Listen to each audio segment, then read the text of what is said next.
Conversations powered by Just Talk and Lisa Listen. And Just Talk is a professional speaking and coaching company, executive coaching, life coaching.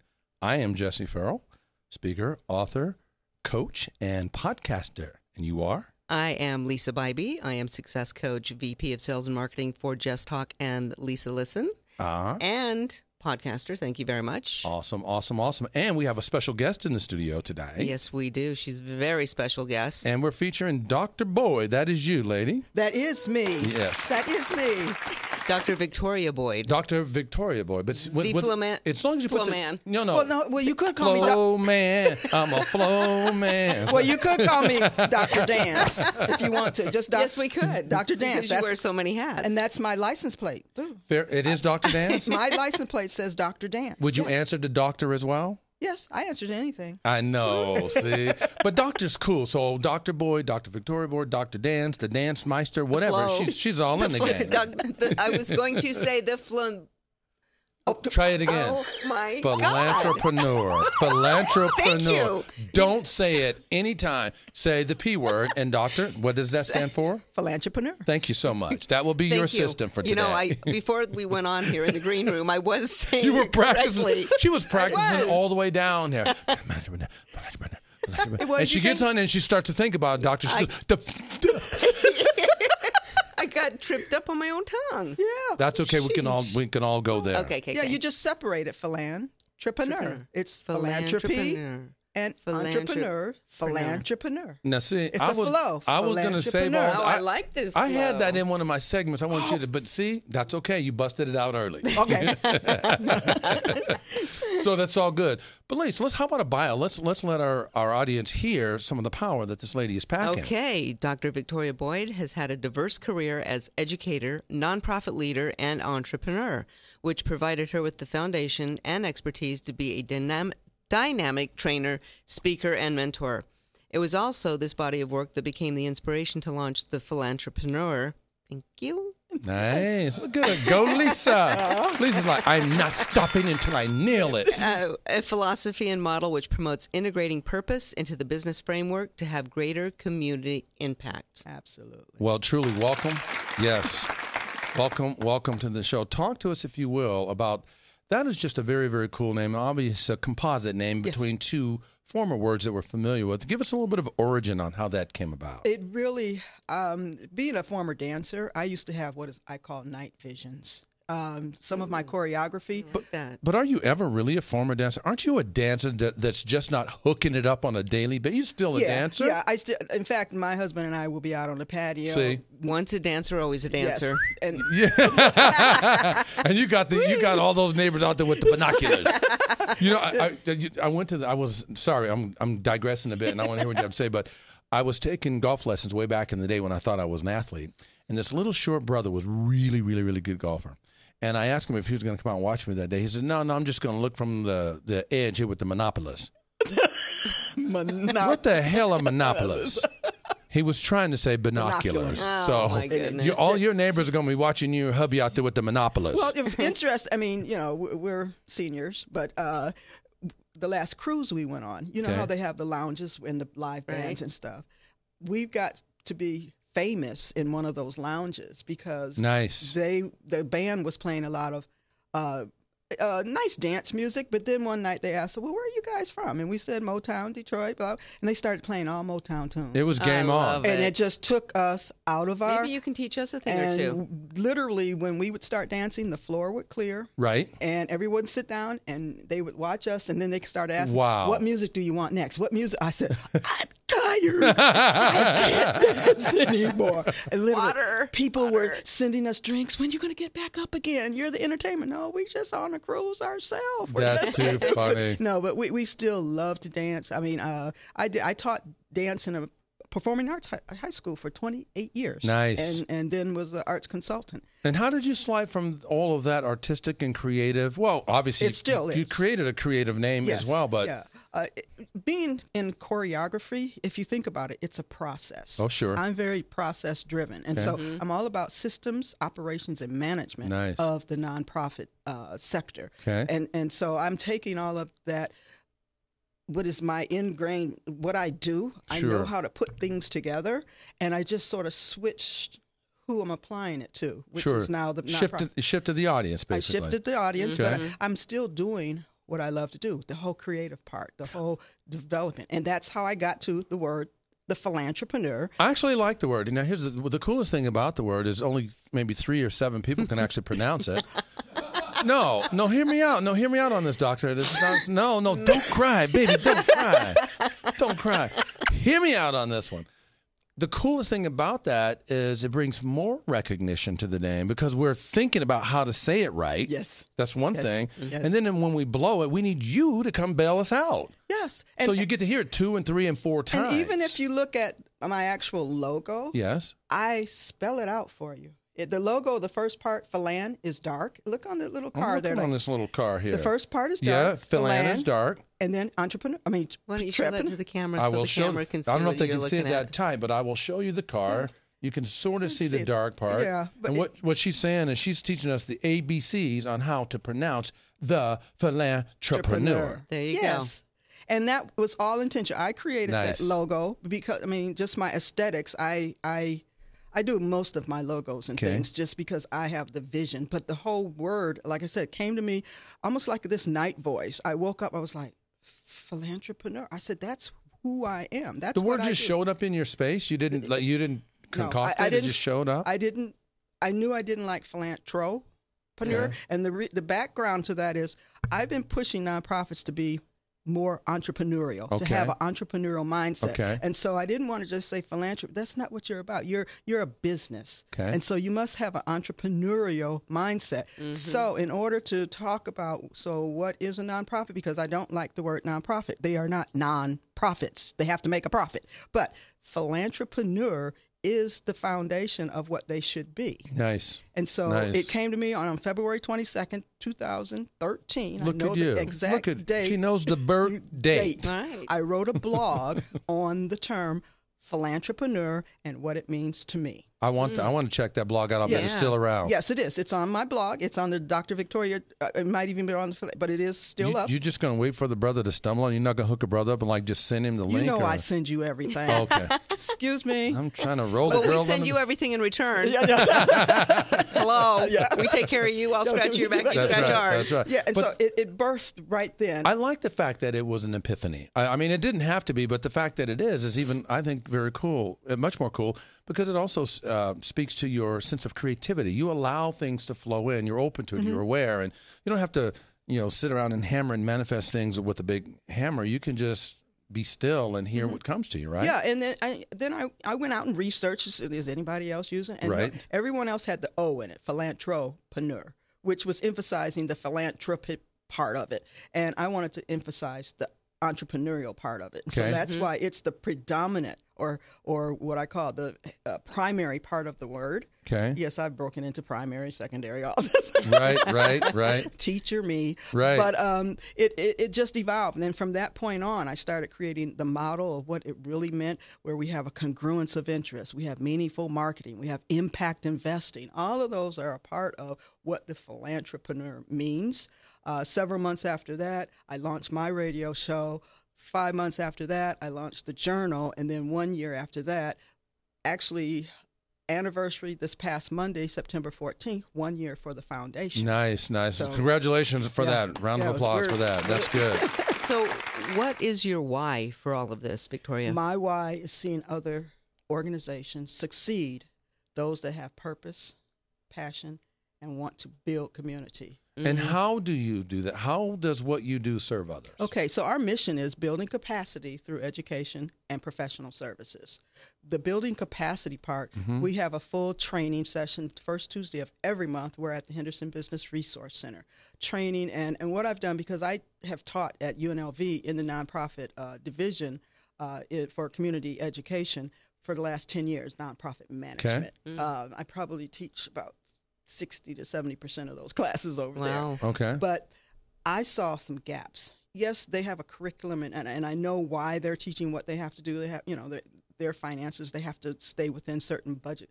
But I saw the gaps, and so what I teach, I'm filling all those gaps. Some of the content I go much deeper into, and for a class might just touch on one topic to really dig deep into it. Also, I ask my students, what do you need?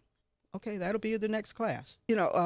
Starting January, though. That's interesting. So you actually turn in, so I know how that works when you're an adjunct professor like that. You have to turn in your course curriculum to typically the dean. So you turn that in. But at the end of the day, you actually have a bit of, sounds like a shift on the fly kind of game where you do work off your syllabus that you create in that course curriculum, but you interlace real-time, real-life stuff that they need right now, not just theory, sounds like. Well, just 2 weeks ago, I introduced a brand new course that I presented, and they accepted. It's called Intro to Social Enterprise, and it was all the introduction of social enterprise for nonprofits, which is a lead-in to the conference that we're giving here in October. So you did that because you wanted, there's some reason why you did that. Yeah, the foundation of the Philantrepreneur is social enterprise. Okay. Whether you're entrepreneur on that side, a for-profit organization, you need to have some impact. Or if you want to show and demonstrate that you are a good company, you should show how you're having community impact. That's more of an innovative style of teaching, don't you think? More real time, sort of laced in with the rollout and the plan and the curriculum, interlace real time, real life stuff that they need to know right now. Yeah, right? Well, I follow a lot of I do a lot of research, and trends are always changing. For example, right now we're in a we cycle, which is, in terms of marketing, it's a marketing trend.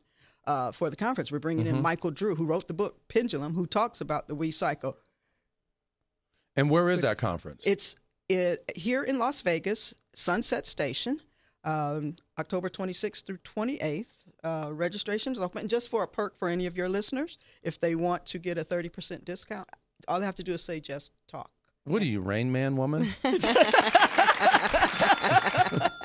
Because you remember all these facts and figures and dates and time. I need a list and more lists and lists on top of the list with 3 and 4 calendars, online and offline, and you're just rolling this off like it's no big deal. Because this is me. Because she you're lives the doctor. it and breathes it and dreams it. Because you are the doctor. This is my vision. The whole education component of that is what I live for. That's my core. Those are my core values. Very That's nice. what I went back to. I had to find myself again. We were talking about this earlier. How did you find yourself? Because I hated the jobs I had here.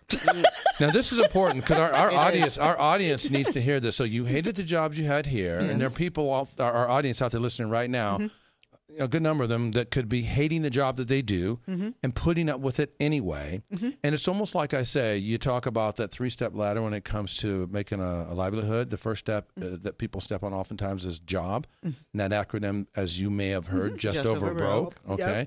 Yep. And but that's not entirely true. If you save all your money, don't spend any, you won't be broke, but you won't be living either. Yeah. And the second, no fun. Exactly. No fun. Right. Exactly. And that second level is typically a career. And we talk about this all the time. Have you ever seen anybody, what they look like after about a 25, 30-year career? Just look at me. No, that's not you. No. You broke free of those chains. You completely. But then the third step is what we call vocation, which comes from the Latin word vocare, which is to answer a calling. So the people that are out there that are sick and tired of being sick and tired of jobs that don't fit them, even if they're good at what they do, you talk to us about how you did it. How did you say, wait a minute, this is not working for me? Now you did what? Coincidence? I actually wrote a book on this. But I retired from Michigan, school teacher, loved the career, but ended up moving out What's the name of the book? The Wealthy Teacher, Answering the Question, What's Next? Because it was my journey of going, what's next for me? Because I'm not satisfied right now. And it was in the whole era when they were laying off a whole myriad of teachers here. And I said, I know they're pulling their hair out, wondering what's going to happen to them next. And so I actually wrote the book, Here's What You Do Now. And what it's about. But you wrote the book, was it part of a cathartic process? Yes, it was my release. I was journaling. I was going through some tough times in terms of family, mother, father, both passed within a very short. And I started writing to release, to get some thoughts. I discovered some things about myself in terms of just sitting there and watching my parents. I'm like, oh my God. Right. But it took me through the process. Okay, I'm telling them to go back to their core. What's my core? What am I doing? Right. And I realized that writing this book was me teaching again. Funny you should say that, because oftentimes that stuff that we teach is the stuff we most need to learn for ourselves. Oftentimes we'll be on a coaching session, and oftentimes the thing that I'm helping that client with and whatever they're struggling with, I may be struggling with the same thing. I don't help them as though I'm trying to help myself, but I'm helping them because I'm really focused and concentrated on them.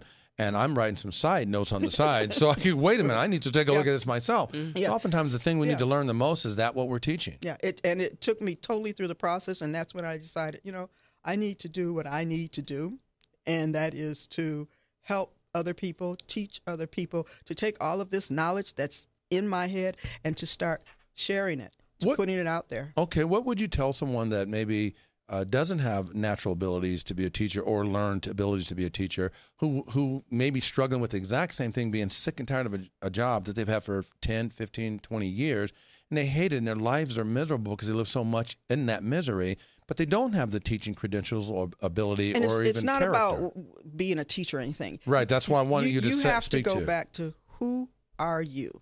Right. What do you value? And I call it this 3 steps or 3 pillars of what you are. Okay. Your values, your worth, and your mindset.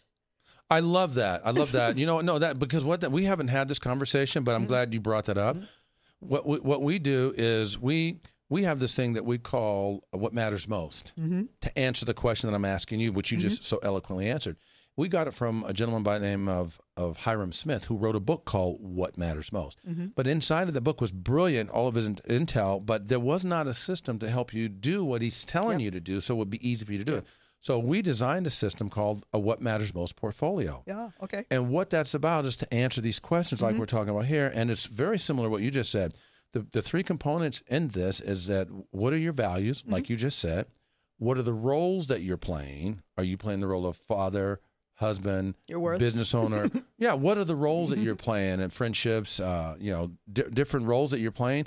Are those roles in alignment with your value system or not? Mindset. Exactly. So based on a five-star rating system, you go through and you list your values and you rate them. How well are you doing? And how important is it to you? Those 2 different numbers on a 5-star rating system.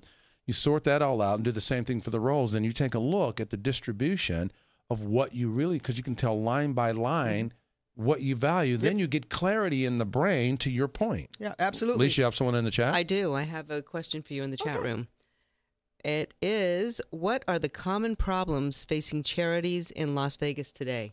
In Las Vegas and across the nation, there are 3 major challenges that have been documented by the National Statistics on Charities and through GuideStar. Number 1 is funding. Number 2 is leadership adaptability, which is not so much just the leadership, but their ability to change and go through the change process. And then, surprisingly enough, the 3rd one is marketing. They just don't do enough in the marketing. Nice. And all of them are really intersected or intertwined because most have challenges with funding because they haven't set up their systems and operations, and they haven't done enough marketing, and they don't have the leadership that will be progressive enough to make changes and get out of what I call the old charity think or poverty mindset. Old school stuff. Yeah, old school stuff. Very interesting. And not surprising, but I'm from the Midwest.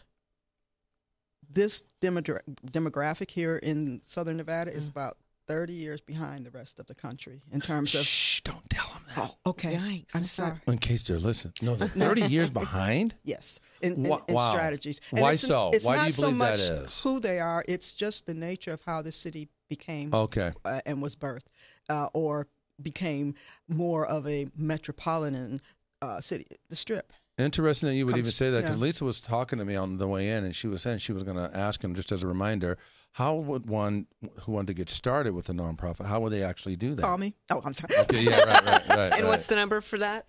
702-577-7369. Again? 702-577-7369. Or just email CEO@drvictoriaboyd.com. So that was a really smart answer. Instead of her answering the question and giving it all up, girlfriend left a cliffhanger. Call me. That's right. I don't let everyone that comes to me start a nonprofit because sometimes they come to me for the wrong reason. Sure. You have to figure that out. First of all, I teach it, and one of the classes I teach is should I or shouldn't I? And many times I tell them you shouldn't, because you're going in it thinking you're creating a job for yourself. And that's not why you go in and create a nonprofit. It's hard work. Yes. And you have to have that passion and purpose to stick with it. And if you don't have your why, like you asked me earlier, and that passion, you're not going to convince anybody else of it. You're talking about your why and passion. Is that really synonymous with purpose? It Discovering is. your purpose. Yes. And didn't you have some thoughts about that too, Lisa, you want to share with about purpose and what the best value is when you discover what your purpose is? Well, the best value is you now have a roadmap. If you know what your purpose is, you can make incremental steps. You can create goals for yourself. When you know what your purpose and you say you're going to be true to your purpose, authentic, everything else is going to be easy for you because it's not going to be a job anymore. It's not going to be a struggle, a challenge. You're going to be doing something you love to do. And you're going to do whatever it takes to do it. And you say that's going to be easy for you. That I don't want the audience to misconstrue that. That's not to say that you're not going to be faced with hard work. Right. But it's going to be, to your point, it's going to be easy unless there's no conflict there. Right. There you go. You have to love it. Yes. And not easy. You'll just keep giving more because you love what you're doing.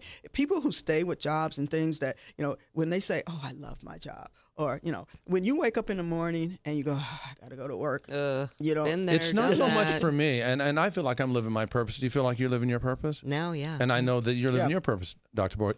So I think it's more for me, and I want the two of you to weigh in on this, as yes, it's so gratifying to have discovered the purpose. But more importantly, I like seeing what me practicing my purpose does for others. Well, see, that's what my whole core is. If you read some more of my bio or some of the things I write, my core or what I love is to help others reach their full potential. There you go. And you do that through these programs and processes that you mentioned? All the different training that I do. Just name a few if you would. Okay, come October, we're going to be doing whole nonprofit budgets. In November, we're doing crowdfunding, strategy for that. But also as one-on-one consultant or coach underneath the foundation now, it's called professional services. If you come to us and say what you need, then through a process, then you'll get me helping you either change things, create things, get over challenges. But that's the model right now. Eventually, those professional services will be outsourced because I'm looking at my exit plan, my succession. Look at you. Do you sleep, girl? Do you sleep? No, we had that talk in the green room, too. I've been up since 2:30 You look today. really good for someone who's been up for 2:30. Right? Okay. Well, that's why we have the red drink. We need some of that red drink. Whatever's in it. We're not telling, but we need some of that red drink afterwards. Vitamin B12, that's what it is. We know where you live. We'll stop by. We'll bust in and get the red drink. And I buy it by the big display case. Okay. Very good. No, you are just driven, and I'll use that word. Well, I like the fact that it sounds like there's a lot of overlap in what you do for others and what we do for others. Tell people, if you will, where they can find you. Well, I'm online. Your website. I'm on Facebook, and it's either Dr. Victoria Boyd. It's the Philantrepreneur on Facebook. You can look at philantrepreneur.org. Dr. Boyd. Yes. Tilden. There. You can find me all over social media, but Facebook is the easiest way because there you can sign up, and that would be facebook.com/philantrepreneur.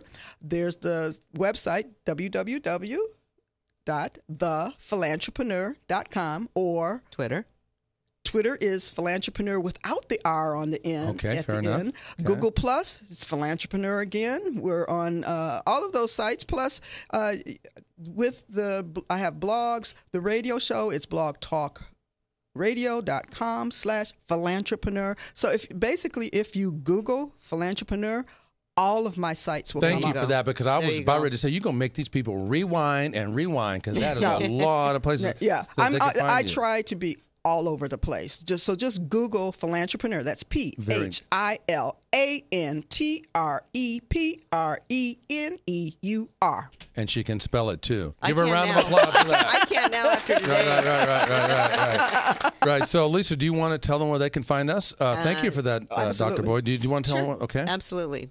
iTunes, Apple TV, Roku TV, Stitcher, Google TV, YouTube, RSS feed, Facebook, Twitter, and last but certainly not least, the Vegas Video Network. Yeah. With Scott Whitney. Yeah. Very good. Very good. And what we do is, again, very similar. It's not really a slogan or a tagline. It's really a deep belief based on our what we believe is we know is our vision and our mission. And is at Just Talk and Lisa Listen, we empower, inspire others to live their highest vision. Where Just Talk is the base company and Lisa Listen is a division branched off to specialize on empowering women. Mm-hmm. So that's really, really cool. Have a lot of fun with that, don't you think? Oh, always. Okay. So let's back to the program here. I have something from you, this impact. Talk to me about this. I'm going to hold this up and let the audience see. Tell us about that. Absolutely. That's our signature event. It's a 3-day conference, Impact Learning 2015. Okay. We are going to have some dynamic speakers. Michael Drew, who wrote the book Pendulum. Kellen Kosman, who is a partner at Advise Media Group here in Las Vegas. Gene Block, who wrote the book Nonprofit Guide to Social Enterprise. Patrick Hibbert from Florida, who is a senior consultant and a specialist in social enterprise. And moi. Nice. You put all this together? Yes. We'll be presenting 3 days. The first day is all marketing, impact marketing it's called. I actually have people registered from Bogota, Colombia, coming to this conference. Very cool. Whoa! But anyway, very cool. And then, are they straight? Are they legal? They straight up? I have no idea. I'm just checking. They paid their way. Do we care? Thank you. Yeah. The second 2 days, it's called Roadmap to Sustainability. It's learning how to write a business plan, social enterprise for nonprofits. It's going to be a dynamite 3 days, October 26th through 28th, Sunset Station. Hurry, register, and get your rooms now because the discount closes September 25th. Like I said, mention Just Talk. That's next Friday. Yes. You're saying just mention Just Talk? Mention Just Talk, and I will give you a 30% discount. That's huge. Well, okay. If you if you mention Conversations. There you go. That covers it all. There you go. That's really good. And we only have a couple minutes left, so thank you for all that, for helping our audience know where they can get in touch with you and get more information. Can I give you one more website? Yes. PF, that's for Philantrepreneur Foundation, pfimpactlearning.info. They'll get all of the information for the conference. Very good. pfimpactlearning.info. Very, very good. That's good. So nice. So in just the 2 minutes that we have left, I don't know if you can give it to us really quickly. If not, we'll change it. Is there a success story that you can share about someone that you have taken through your process? You don't have to name the name, but someone that started with this and now they're over here, something grand. Well, I'm really proud of Salsa Hub. I don't know if you heard about them. No. They're a nonprofit that I helped Larry Sanchez and his wife Cindy. I actually worked with him originally for his for-profit business, but then he loves salsa dancing. Okay. And so we formed this nonprofit. He is now the featured salsa tent at First Friday. He's been there since September. He now does Salsa Under the Stars at Tivoli Village. In fact, it's coming up this weekend, September 26th, 7 to 10, just straight salsa dancing, dance floor, live musicians. You got Larry tightened up. I got him. Let's give Larry a round of applause for doing his thing and you for helping him. Well, that's very, very good. People love success stories. They love to, you talk about what you do. Hold up the little car, too. You hold the car again? Yeah, that's one of my clients. It's Toys for Smiles, and I'm telling them that this is just an advertisement that's going on here. We're going to have to start charging for this. It's marketing because that is one of the that I've said they've been giving those toys away. I said no, sell them. Oh, nice. Because people like me can use them. Wow. Very cool. No, very, very good. I love how you help people. I really do. And it just sparks in my mind. I'm listening to you and I'm thinking at the same time about Will Edwards, who's also a monthly regular here on our podcast. And he will be here next week. Absolutely. And you guys have something new to roll out. Conversation. It's actually Cocktails and Conversations. Mm-hmm. It's a live event that's going to be coming this winter, and we're putting together the final details. But Will and I are going to start playing around with that and airing so people get a taste of what that's going to look like, Cocktails and Conversations. Live at a live event. All right. And I have a new project, too. Can I mention it? You can. You got about 10 seconds. Okay. The Philantrepreneur Campus Center. It will be a nonprofit center for co-working space that will have a library, a coffee shop, all of the amenities they'll need, share supplies and copying and all of that. But it will be a place for them to call home. I got one thing for you. Thank you for adding that. Get some sleep, girl, with all the stuff that you're doing. Because after all, you're leaving me feeling like anxious, and I'm not even doing all the work. So, Lisa, talk to me about this How She's Leaving Me Feeling campaign. Well, at the end of the day, it truly is all about how you leave them feeling.